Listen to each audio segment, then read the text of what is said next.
in Green Bay. The Chargers have the number 22 pick in the first round. The Rams' first round pick is at number 26. It could be a milestone night for HBCU college football. Alabama A&M offensive tackle Carson Vincent is a potential first round pick. The 6'7", 314-pound native of Morrisville, North Carolina, impressed NFL scouts at the Senior Bowl and Scouting Combine. Vincent would be the first HBCU player chosen in the first round since 2008. Dominique Rodgers-Cromartie, a defensive back from Tennessee State, was selected at number 16 by the Arizona Cardinals. No debates, no speculation, just the info you need. That's your KBLA Sports Minute. I'm Ray Richardson on KBLA Talk 1580. Hey, this is Zoe Williams, the voice of reason, and for over 20 years, Parkside Economic Development Corporation has served Leimert Park and surrounding communities, empowering tomorrow's leaders and changing lives. Parkside EDC has awarded over $400,000 in college scholarships while sharing economic principles of the Big Five of money with students and their families. Parkside EDC partners with organizations like the Brotherhood Crusade to assure our youth have the financial acumen to succeed. Parkside EDC provides families and businesses with financial insights, offering free online, on-site, and on-air B-Warp presentations. The Black Wealth Attainment and Retention Programs helps our community acquire, sustain, and pass down legacy wealth. High school seniors can apply for this year's scholarship awards at parksideedc.org. Scholarships will be awarded at Parkside EDC's Gospel/Jazz Brunch on Sunday, April the 27th. For details, tickets, or donations, please visit parksideedc.org. This is a community call to action from KBLA Talk 1580.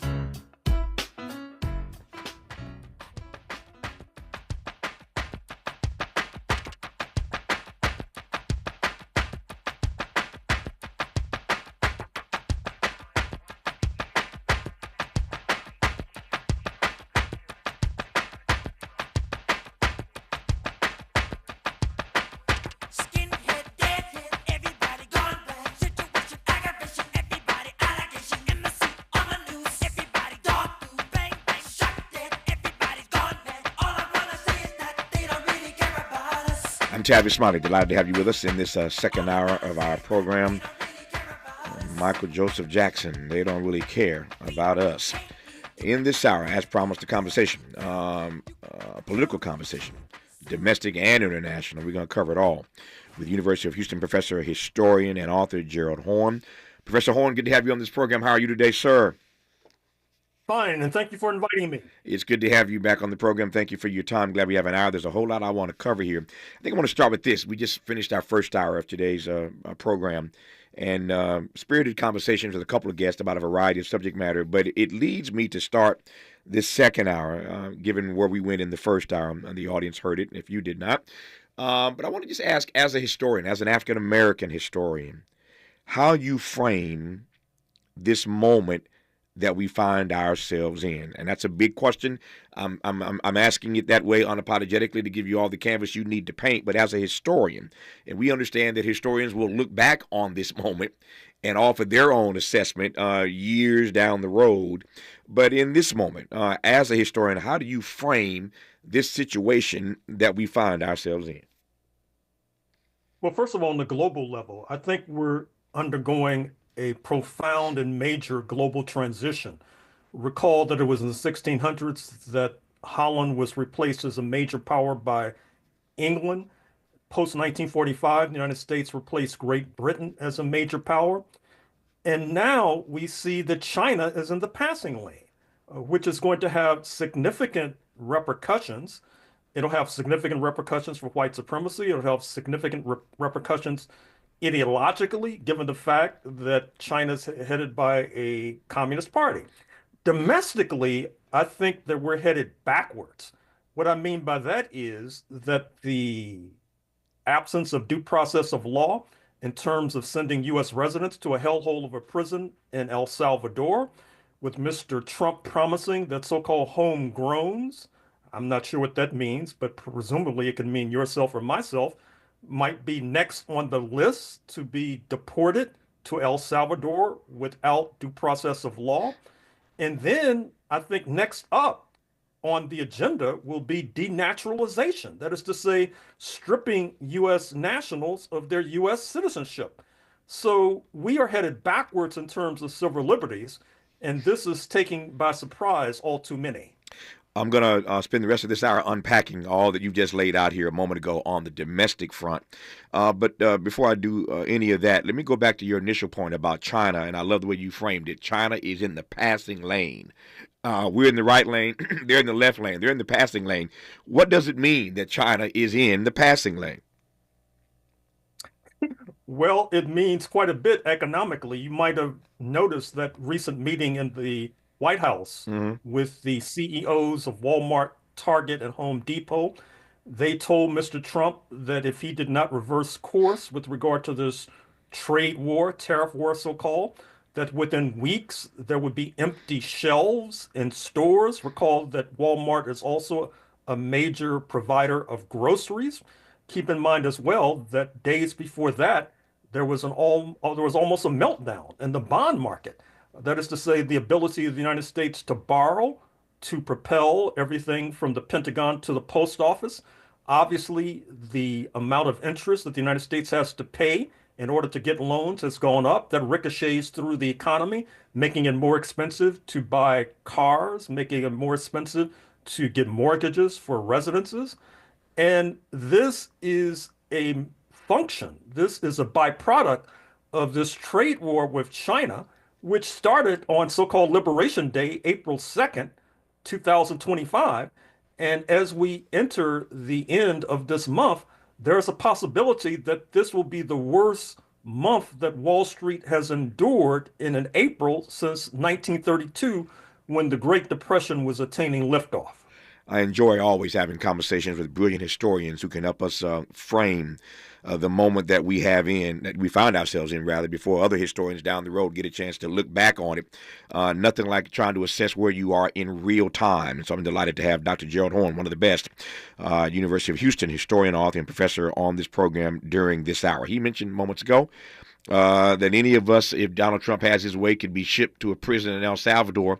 And even though the Supreme Court votes 9-0 for us to come back home, to be brought back home, he thumbs his nose anyway. It's Mr. Garcia today, could be you, me, or Gerald Horne tomorrow. You recall a week or so ago, Maryland Senator Chris Van Hollen sojourned down to El Salvador and met with Mr. Garcia, did his best to try to get him back home. That did not work. Now a group of members of Congress, a few of them, have traveled to El Salvador as well on another mission, trying to get some traction on this conversation about getting Mr. Garcia back home. Again, him today could be you or me tomorrow. I'll play some sound for you when we come forward of these congresspersons in El Salvador on this mission. You're listening to Gerald Horne on Tavis Smiley. From California to the Carolinas, everybody's listening to Tavis. More when we come forward.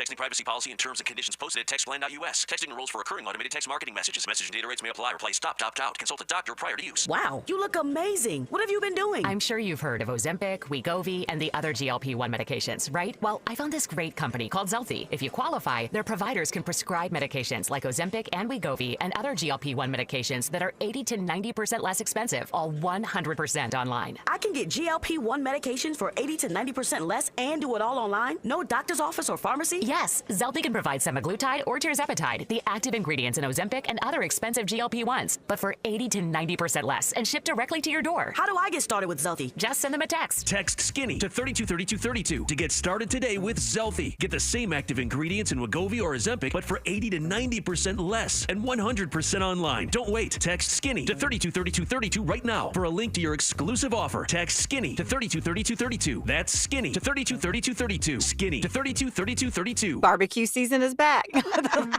Hey, it's Ellen. And this is Sarah Beth. And a little thing we love about the Chick-fil-A Smokehouse Barbecue Bacon Sandwich is that zesty barbecue sauce. I love that it was a little sweet, a little tangy, and with the mac and cheese, I feel like I tasted the brown sugar bacon first. It was the absolute best combination. Pro tip, 3 sandwiches are always better than 1.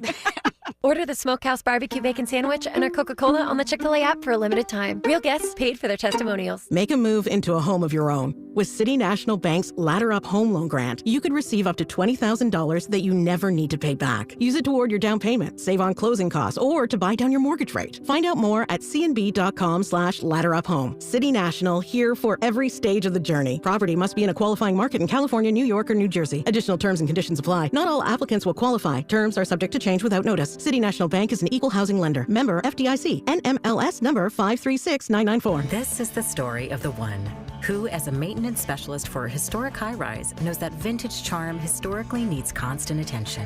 Which is why, when it's time to upgrade turn-of-the-century mechanicals, they turn to Grainger.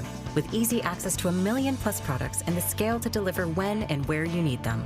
The right tools and supplies are never far away. So the one can keep that vintage building running like new. Call, click Grainger.com, or just stop by. Grainger, for the ones who get it done. Our daughter Jessie loves playing detective. A clue. But since we discovered she has sensitive skin, we've been playing detective too. We thought the problem was our puppy. But it was actually our old detergent. Aha. So we switched to Tide Free and Gentle. Tide Free and Gentle provides an excellent Tide clean, and it doesn't leave behind irritating residues like dyes or perfumes, so it's gentle on your skin. Case closed. If it's got to be clean, it's got to be Tide Free and Gentle.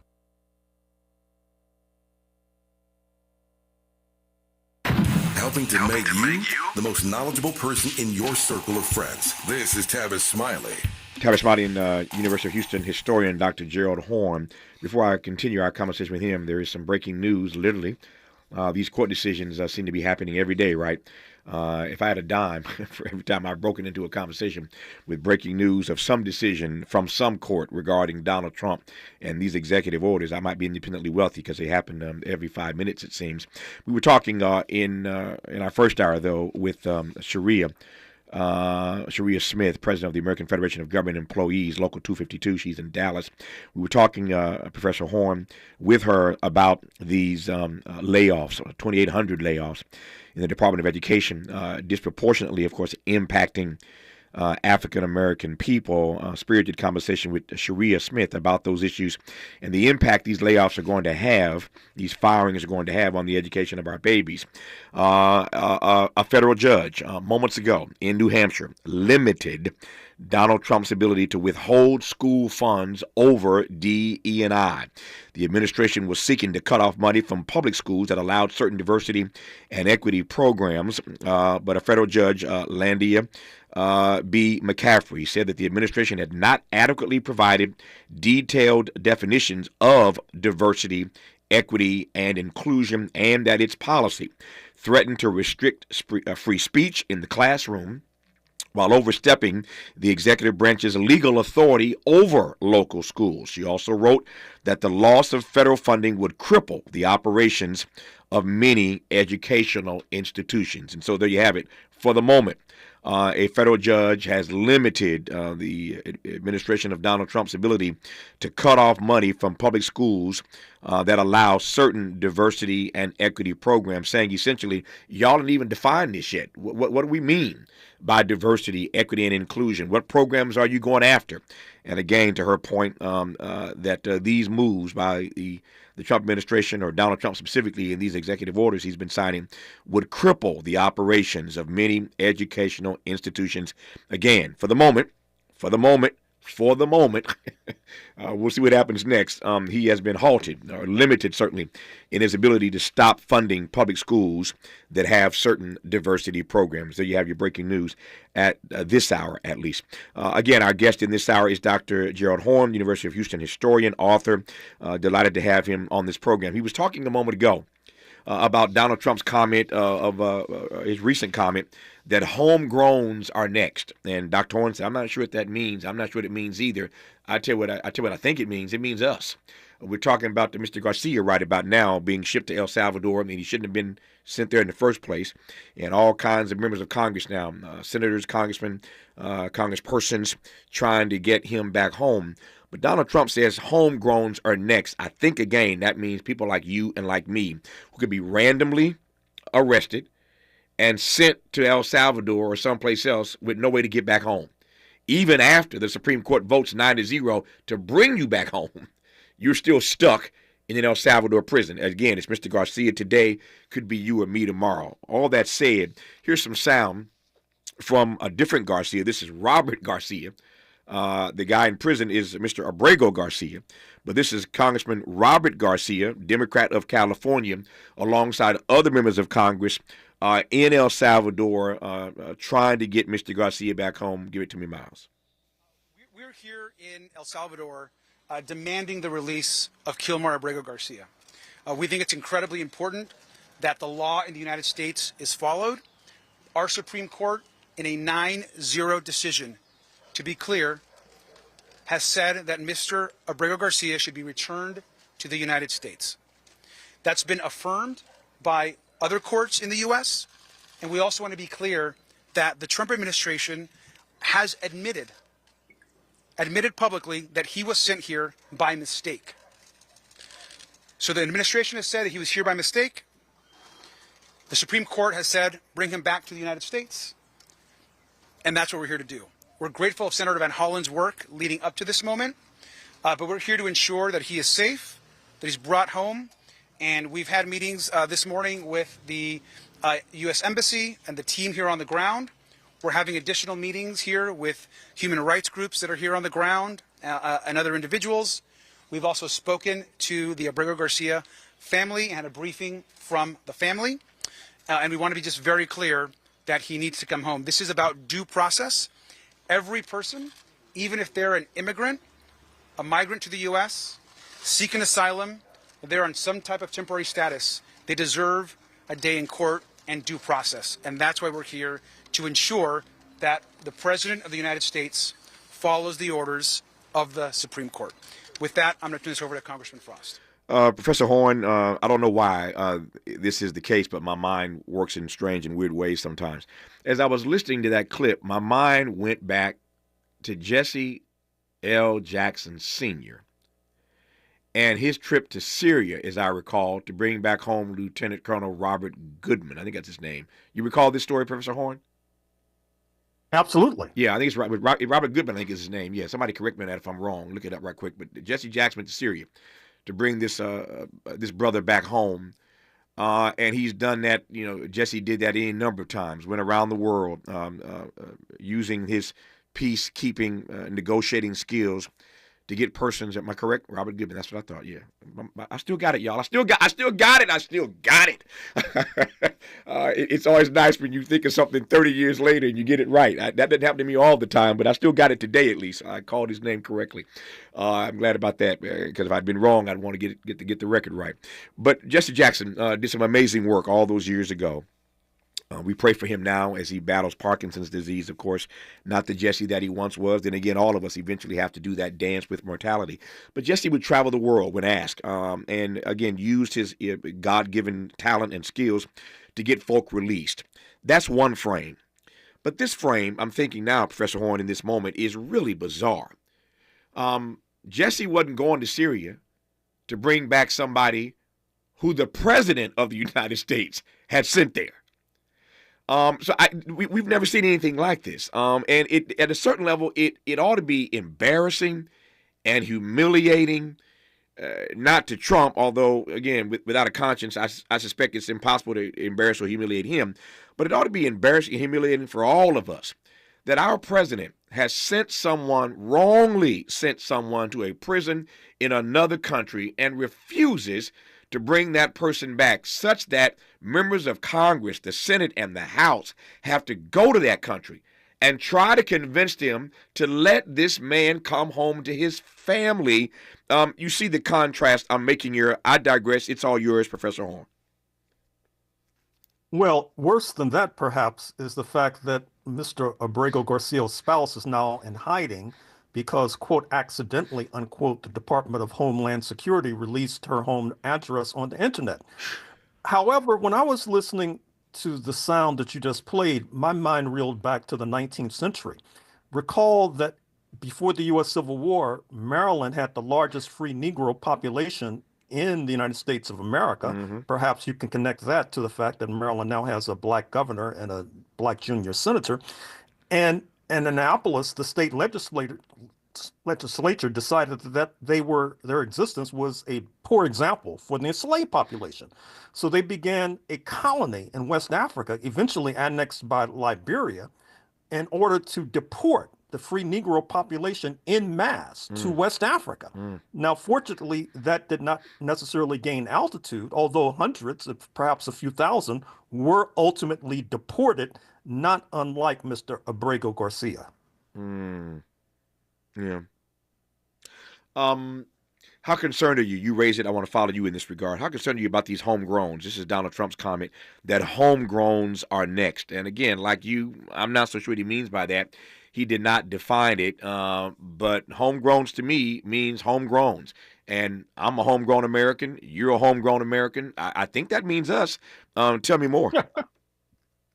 Well, I'm sure if Mr. Trump was to call in right now, he would say that he was basically suggesting that those who had criminal records and had engaged in egregious crimes could wind up in El Salvador.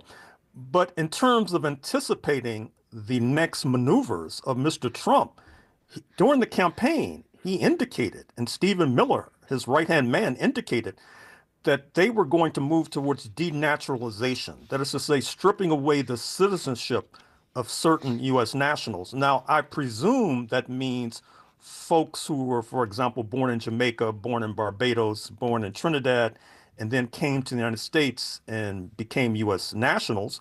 And perhaps from their point of view, if there's a flaw in their paperwork, or perhaps if there was not a flaw in their paperwork, their U.S. citizenship will be stripped away and they will have to find a new home. Yeah. We mentioned on this program, I guess earlier this week when the news broke, that the Supreme Court has in fact agreed to hear this birthright citizenship case. I've said many times, and I say again, it's worth reminding the audience every chance we get or need to, that the U.S. Supreme Court chooses the cases it wants to hear. Never lose sight of that. And why do I say that all the time? Because it lets you understand better what they intend to do by the choices that they make in the cases that they take. So the Supreme Court chooses the cases it wants to hear. It has decided that it will hear this birthright citizenship case. And so to your point about Stephen Miller, before I get to the Supreme Court and their decision to hear the case, let me just start with what you make. What is your read of this bizarre attack that seemed to have come out of nowhere? I mean, before Stephen Miller and Donald Trump rolled this out, nobody in the country had been talking about redefining, reframing what birthright citizenship means, and it just seemed to have come out of nowhere. What do you make of this effort to begin with? And I'll jump from there. Well, first of all, they have this story that they're floating that there's a phenomenon referred to as anchor babies. They say that women from China, women from all over the world, they come to the United States in the last stage of their pregnancy so that they could give birth to a U.S. citizen and therefore have a leg up in terms of remaining in the United States of America.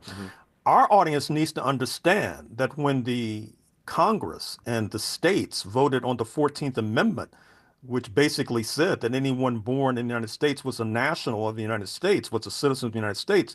This was a way to overturn the 1857 U.S. Supreme Court Dred Scott decision, which said that black people could not be citizens.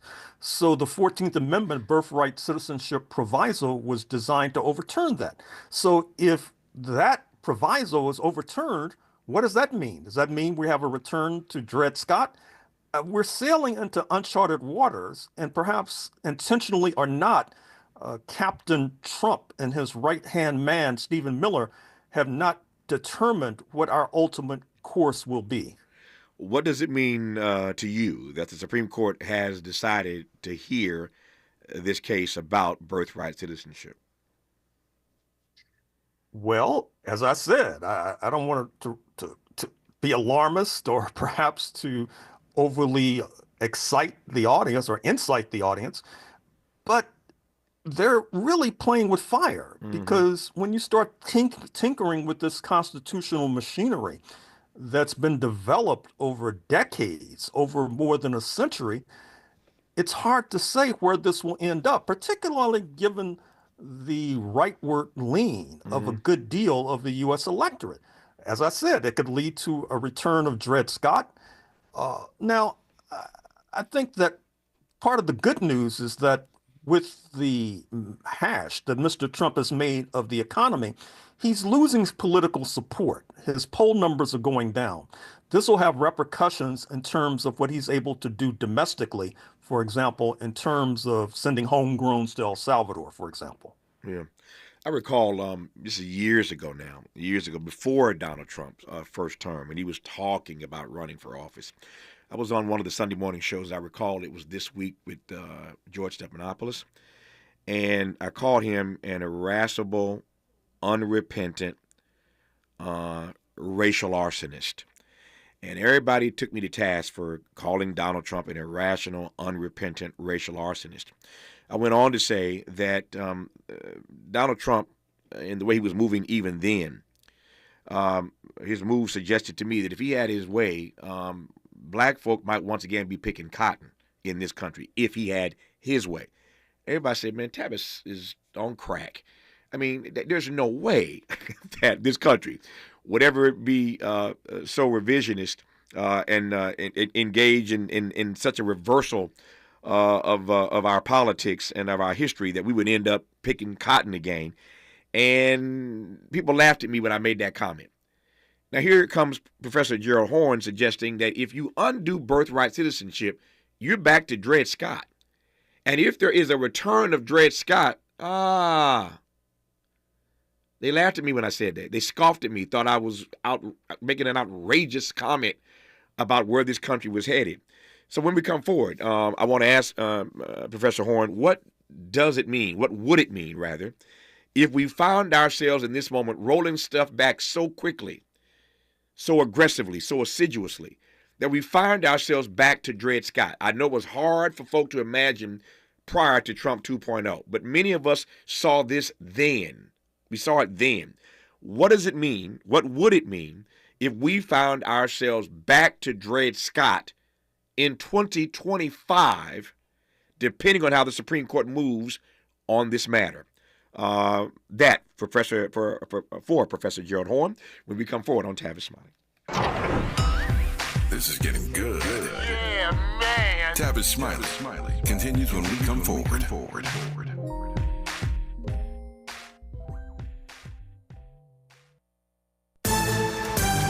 I'm Alexandria Ikamoni with 4 things you should know from BIN News. Thousands of people have been coming to St. Peter's Basilica to pay their respects to Pope Francis. Francis will lie in state until Saturday's funeral that's expected to draw at least 250,000 people.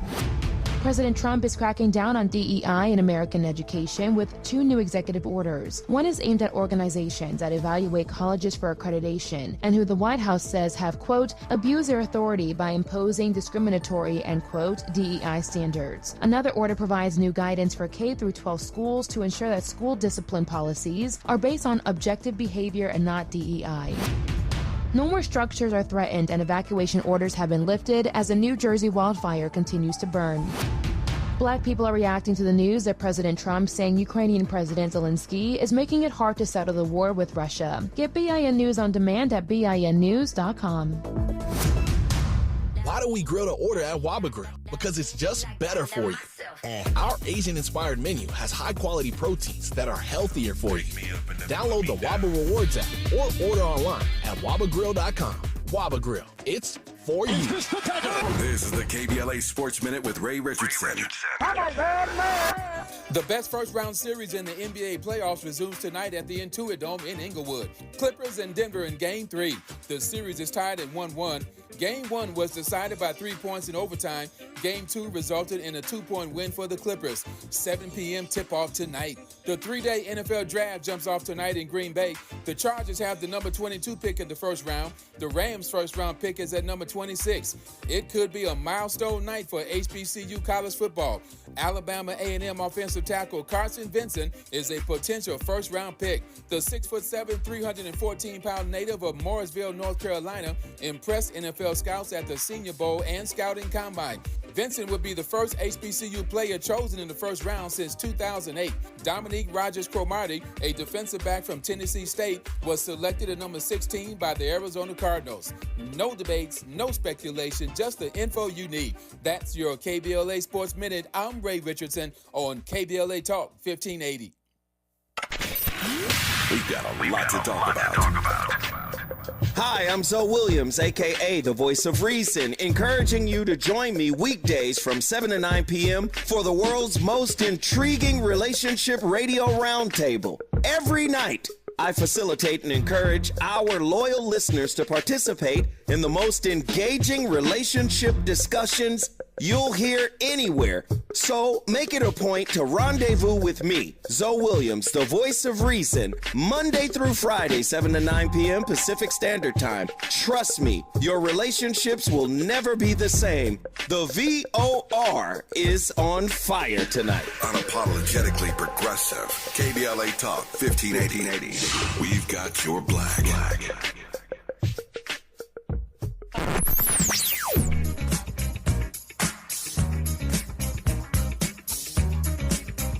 This is KBLA Talk 1580. Talk radio. That's music to your ears.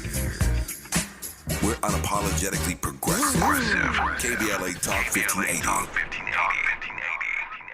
You ready? An all-new Dave & Buster's is here with all-new games just in time for spring break. Fly high in Top Gun Maverick, or step into the UFC Challenge and battle Godzilla in VR, or put yourself inside the new human crane and become the Claw to grab epic prizes. Only at Dave & Buster's. KBLA Talk 1580 and the California Black Chamber of Commerce invite you to the Small Business Development Workshop, How to Do Business with California Government, on Thursday, May 15th at Victory Park in Pasadena, 2575 Paloma Street. Get certified and register as a new bidder. Sell products and services to the state. Learn about pre-bid events and more. And it's all free. All you have to do is sign up at www.calbcc.org. That's www.calbcc.org. Registration for the Small Business Development Workshop, How to Do Business with California Government, begins at 9 a.m. and the workshop concludes at 1 p.m. on Thursday, May 15th at Victory Park in Pasadena, 2575 Paloma Street. This is a community call to action from the California Black Chamber of Commerce and KBLA Talk 1580. Paid for by government.com. Did you know? The United States Mint has issued a new Morgan silver dollar coin in proof condition for the first time. Not only that, they are also minted in 99.9% pure silver for the first time ever in history. Coin experts are calling this an amazing opportunity for anyone that knows the enduring popularity of Morgans. But you must hurry. Only 400,000 of these legal tender silver dollars were issued. These first ever Morgan silver dollars are brand new with stunning mirror-like finish, minted by the iconic San Francisco Mint. Call now and you're guaranteed a new first ever 99.9% pure silver proof Morgan dollar. To learn more, call 1-800-973-9717. If you order now, you will receive a free coin collector bonus pack, a $25 value, free with every order. Call 1-800-973-9717 now to secure your new Morgan silver dollars before they are gone. That's 1-800-973-9717. Robinhood Gold members can now enjoy the VIP treatment, receiving a 3% IRA match on annual retirement contributions. With Robinhood Gold, the perks of the high net worth are now available for any net worth. The new gold standard is here with Robinhood Gold. To receive a 3% boost on annual IRA contributions, sign up at Robinhood.com/gold. Investing involves risk. 3% match requires Robinhood Gold $5 a month for 1 year from first match. Must keep funds in IRA for 5 years. Go to Robinhood.com/boost. Robinhood Financial LLC member SIPC. Gold membership is offered by Robinhood Gold LLC. Made fresh daily in Leimert Park, Los Angeles, California. You're listening to Tavis Smiley. Tavis Smiley, and University of Houston historian, author, and professor Dr. Gerald Horn. who I'm honored to have on this program in this hour. We're talking domestic politics, international politics, and as always, he is brilliantly weaving it all together for us to better understand the moment, the frame that we find ourselves in. It's always important to get your frame right, and for many of us, we are in the wrong frame. We need to be clear on where we are in this moment. He suggested earlier in this conversation, in case you've just tuned in, that if the Trump administration have their way, and the Supreme Court moves in a particular way on this birthright citizenship case that they have agreed to hear, that we could find ourselves back to Dred Scott. And that's not hyperbole. And that obviously is no joking matter. I'm looking at all kinds of comments coming in. Here's one, Professor Horn. Tavis, I have always assumed that the attacks on DE&I is just the tip of the iceberg for what's actually planned for black folk. They've never gotten over the abolition of slavery, so I have always assumed that they want to return us to that particular status. So unpack what you mean when you suggest that if the Supreme Court moves in a particular way, we might find ourselves all right back to Dred Scott. Well, the signs are ominous. For example, already we see that not only in the United States, but particularly in Asia, there's the growth of robotization. That is to say, factories not employing humans, but employing robots. Indeed, it's suggested, perhaps jokingly, that the factory of the future will include one man, one dog, and robots. The job of the man is to feed the dog. The job of the dog is to bite the man if he tries to interfere with the robots. Already, in a number of U.S. cities, you have Waymo, which is an outgrowth of Silicon Valley. They have these driverless cars that are replacing Uber drivers and replacing Lyft drivers, for example. There's no outlook for what's going to happen to those drivers when these driverless cars become ubiquitous. What I'm trying to outline, what I'm trying to sketch, is that we were brought here for our labor, but increasingly our labor is becoming superfluous. So to a certain degree, going back to slavery is not necessarily what we're facing. We're moving ahead into a kind of jobless future. And the Republican Party, which says pull yourself up by your bootstraps, even if you don't have any boots, obviously they're complicit in this diabolical scheme. What's the impact, as you see it, of this jobless future, to quote you, on black folk in particular? Oh, it's very grim. It's very glum. Obviously, what has to happen is we need a reimagining. We need reinvigoration of our unions. I'm happy to see that you had leaders on air in the previous hour, because what's going to happen is a movement to have retraining and a movement to provide jobs or income now for our people and indeed for the entire working class. Now, that's going to require major organizing. It's going to require unions to move in a way that many have not grown accustomed to, but that's really the only way out. Yeah, I'm glad you mentioned the union piece. Let me ask you a question about that. There are some in this country, many in this country, who believe that unions, never mind the last few years have not been so bad for them. You think about the UAW and Sean Fain. You think of all kinds of strikes have happened. UPS. Et cetera, hospital workers here in California. The last, again, couple years prior to Trump coming back have not been so bad for unions. We've seen unions sort of find their spine, get a backbone, and they've won some major victories over the last couple of years in this country, again, prior to Donald Trump going back inside the Oval Office. But there is a view among some that unions are basically on life support in this country. And even if they could bounce back, even if they can and do, in fact, spring back, to your point, it's going to require a great deal of organizing, which is different, it seems to me, than the agenda they've had of late, which is protecting the members that they do have. There's a lot up in there. Take it as you will. Well, I think that organizing has to be job number one. I mean, look, the number of union members in the private sector is in the single digits. Most of the union growth in recent years in this country has been in the public sector. That is to say, the American Federation of State, County, and Municipal Employees, the American Federation of Government Employees, Servants Employees International Union in Los Angeles, for example. there's going to have to be a major organizing drive in the private sector. Now, unions have been talking about that for decades, but if they do not get off the dime, I'm afraid to say that the outlook will be very grim and glum for the working class in general. Yeah. Again, I enjoy talking to historians because they have a broader and longer view than many of us have. That is the nature of their work. They take the long view. So let me just ask, what is your sense? I talk often on this program, it seems, about the fragility of our democracy. I'm not so interested in going there with you per se. You can opine as you will. I am interested, given again your chops as a historian, about what all of this means. We've talked about a lot in this hour, and I'm not quite done yet, obviously. But what does all of this mean for you about the state of our democracy? If you were giving akin to the State of the Union address that the president gives every year, if you were giving a national address about the state of our democracy, or as I prefer to call it, an experiment in democracy, and I always say that because I think we have a Madisonian framework for democracy, but we ain't quite there yet. So that's my read of it. But you're the historian here. What does all this mean? What does all this say to you about the state of our democracy? Well, first of all, a personal note. I'm speaking to you from Victoria, British Columbia in Canada. I don't plan to be here indefinitely, but I am here for a certain... Not indefinitely. I hear you. Yeah. And I have to say, right now, I'm not necessarily optimistic about the United States of America. I still find it remarkable and incredible that a felon could be returned to the White House after all that he did between 2017 and 2021, specifically January 6, 2021. The fact that 77 million people decided to give him another chance, I find mind-boggling.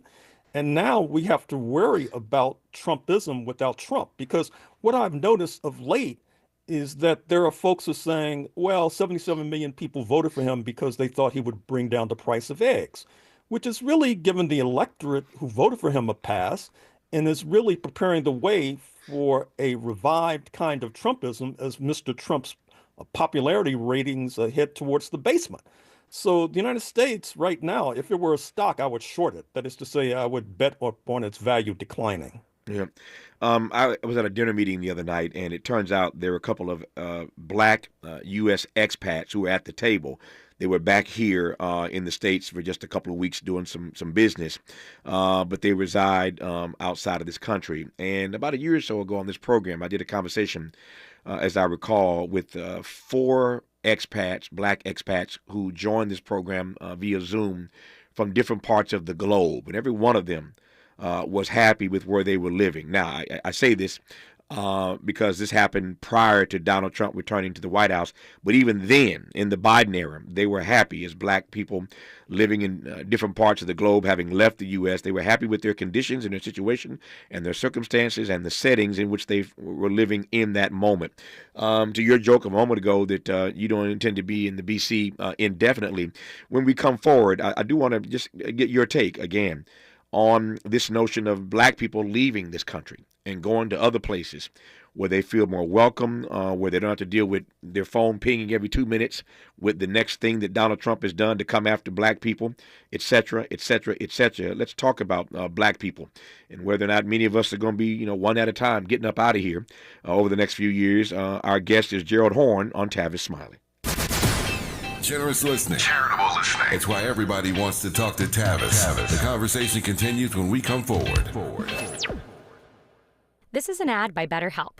Think about your mentors and idols, the people who inspire you the most. While it may look like they have all the answers, they don't. But they do know when to ask questions and seek the support they need. In a world that glorifies hyper-independence, it's easy to forget that we're all better with a support system. Therapy is a great way to find a consistent source of support in your life, so you can break free from the outdated belief that seeking help is a sign of weakness. BetterHelp has experienced therapists ready to help you with challenges ranging from anxiety and depression to relationships and stress. It's convenient, too. You can join a session with the click of a button, helping you fit therapy into your busy life. You can even send your therapist a message anytime something comes up.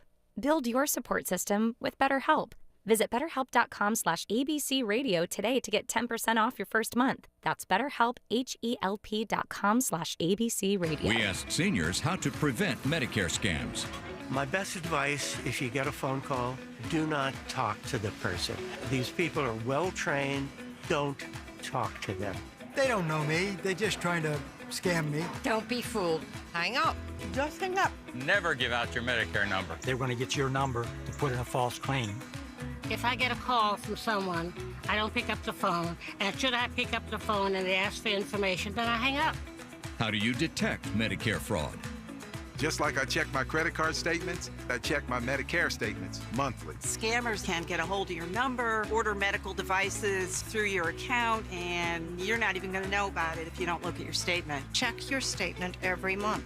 If you get your statement and you see something that you know you did not have done, you report it. Call your senior Medicare Patrol. To report Medicare fraud, call the Senior Medicare Patrol at 855-613-7080. If you missed our KBLA Talk 1580 Town Hall, the Altadena Eden Fire, 100 Days and Counting, you missed an evening of reverence, reflection, and reality. You gotta live in the reality because this is it. Every day, you wake up, is this my life?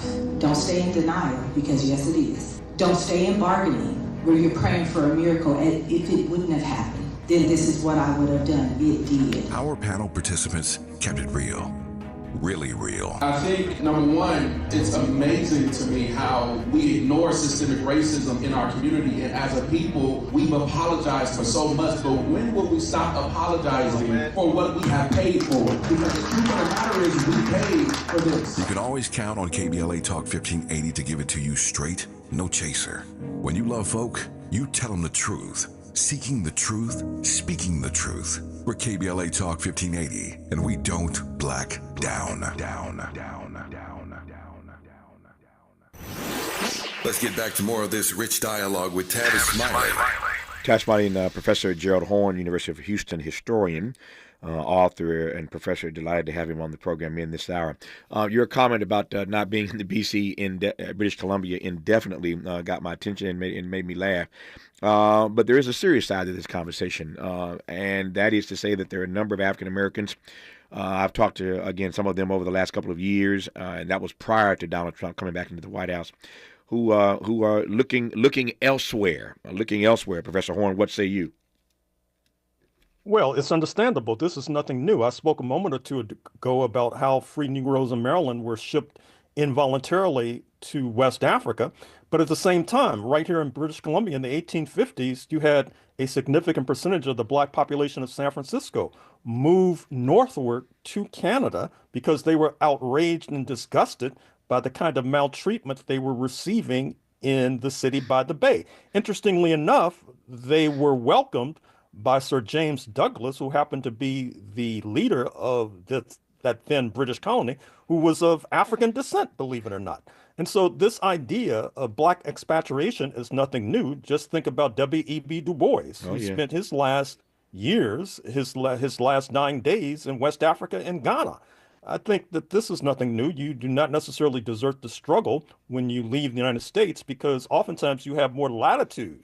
You have a more of ability to speak out, for example, from Canada speaking into the United States than you may have in the United States itself. I'm glad you said that. How would you respond to people who believe that leaving is running, and that leaving is deserting the struggle? Well, I think that's fallacious. I think that Frederick Douglass, for example, he spent quite a bit of time outside of the United States, quite a bit of time in London, quite a bit of time in Canada. In fact, he lived in Rochester, which was just across the water from Canada, and that was not by accident, for example. And some good time in Ireland as well. Yeah. Absolutely. Yeah. And so, particularly in this day of mass communication, when you can communicate through the internet, it's ludicrous to suggest that somehow you're deserting the struggle if you leave the four corners of the United States of America. In our remaining moments with Professor Horn, Gerald Horn, I want to just go international. I am concerned about the nature of our relationship, the U.S. relationship, that is with the continent of Africa. I'm reading a lot about this declining and deteriorating relationship that we have with South Africa specifically. But the continent is a big place. And whether we become expats and go to countries in Africa or elsewhere around the globe, I am, again, concerned about the state of our relationship with the continent of Africa and certain countries in particular. As you recall, Donald Trump famously called some of these places S-hole countries. So what about that part? We'll do that when we come forward in our remaining moments with Professor Gerald Horn on Tavis Smiley. Why does Tavis say, when we come forward? Because he's not going back. And you don't have to go back either. Forward ever, backward never. More of Tavis Smiley when we come forward. Lena Bloom for the Bail Project. Imagine you're stuck in a jail cell and you can't afford bail and someone offers you a way out. Just plead guilty and you can go home and kiss your kids goodnight. What do? What thousands have. You plead guilty whether you are or not. Cash bail makes poverty a crime. That's why the Bail Project helps those who can't afford it while fighting to end cash bail. Because freedom should be free. Brought to you by the Ad Council. If you're like me, 60 and retired, making ends meet, especially here at the supermarket and drugstore, is tough. I'm so blessed to have found benefitscheckup.org. It's a free and confidential website from the National Council on Aging that connected me to $1,200 a year in programs that help pay for food, medicine, utilities, and more. Maybe it can help you. benefitscheckup.org. You know where you want to go in life, and City National Bank can help. City National knows the dedication it takes to build your vision for the future into a reality, and our team is here for you. We have a wide range of options to help, from personal savings accounts to interest-bearing money market savings accounts and more, all designed to help you get where you want to go. City National, here for every stage of the journey. Learn more at cnb.com. City National Bank is a subsidiary of Royal Bank of Canada, member FDIC. Nearly 7 million Americans aged 65 and older are living with Alzheimer's disease, or AD. But did you know that Black adults aged 65 and older are twice as likely as white adults to develop AD? You may be able to reduce your risk by managing conditions like diabetes and high blood pressure, being physically active, eating healthy, and exercising your mind. To learn more about AD, the importance of early diagnosis and intervention, and a potential treatment option, visit treatalzearly.com. That's treatalzearly.com. This message is brought to you by AZI. At the tone, please record your message.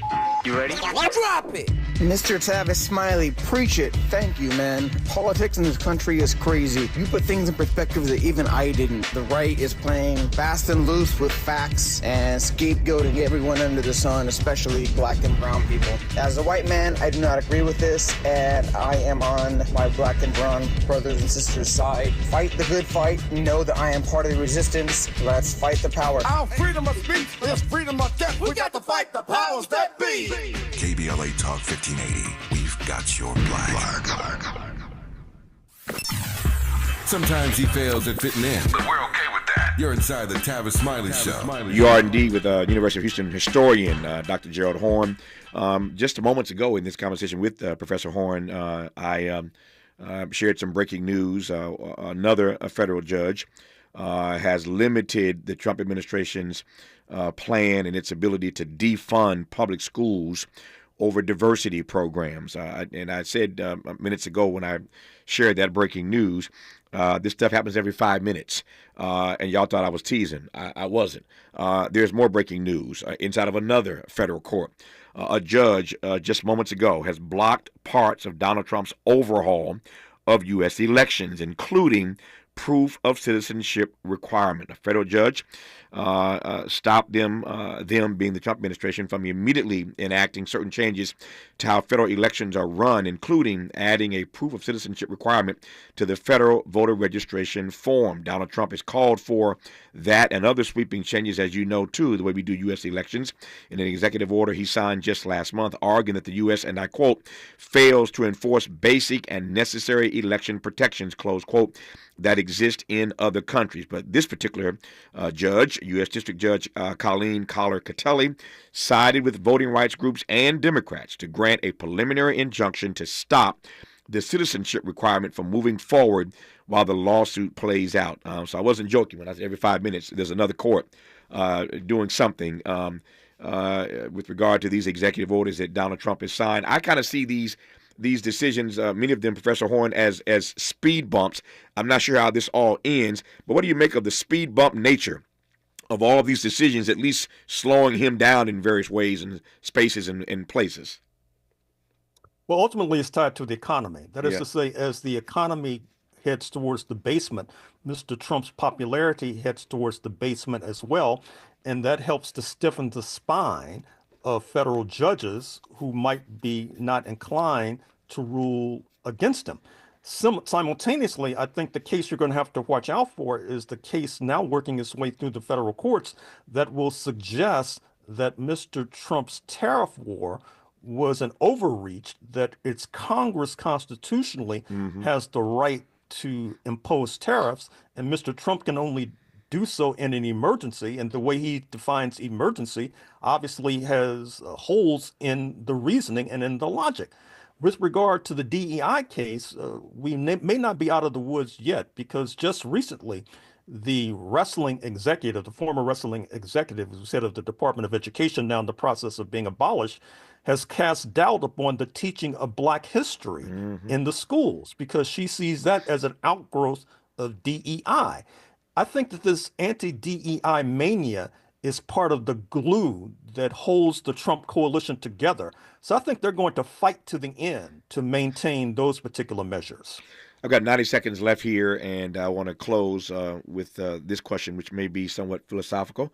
But who better to ask this question of than a Black historian named Gerald Horn? What is, in this moment, your best advice to Black folk? Well, join organizations, number one. Number two, organize. That is to say, if you're not in an organization, then and you're at a workplace, then organize to make sure that that union is on the money and that it's using your membership dues wisely. And thirdly, I think we have to broaden our perspective. As you know, I told your producers that we should talk more about this upcoming summit in Addis Ababa, Ethiopia, between the African Union and the Caribbean community, that is to say Jamaica, Barbados, Trinidad, etc.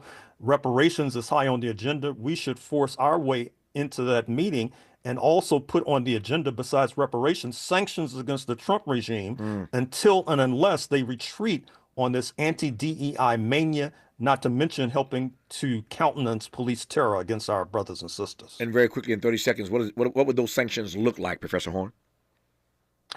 Well, there are already trade sanctions operating against the United States. There's a tourist boycott informally against the United States. Perhaps that should be regularized. In Canada, for example, since Mr. Trump started talking about annexation, you've had a mass Canadian boycott of Florida, where oftentimes they spend the winter, in Arizona, Southern California, etc. That is the kind of sanction that I'm speaking about, because that hits the Trump base in the pockets, and that's the kind of pressure that they cannot withstand. I thank Professor Gerald Horn, University of Houston historian. I say that real fast, Houston historian. Good to have you on, sir. Thanks for your insights. We'll do it again. All the best to you. Thank you for inviting me. Good to have you on this program. You're always welcome. One more great hour in front of us. You're listening to Tavis Smiley. KBLA 1580 Santa Monica. I'm Alexandria Ikamoni with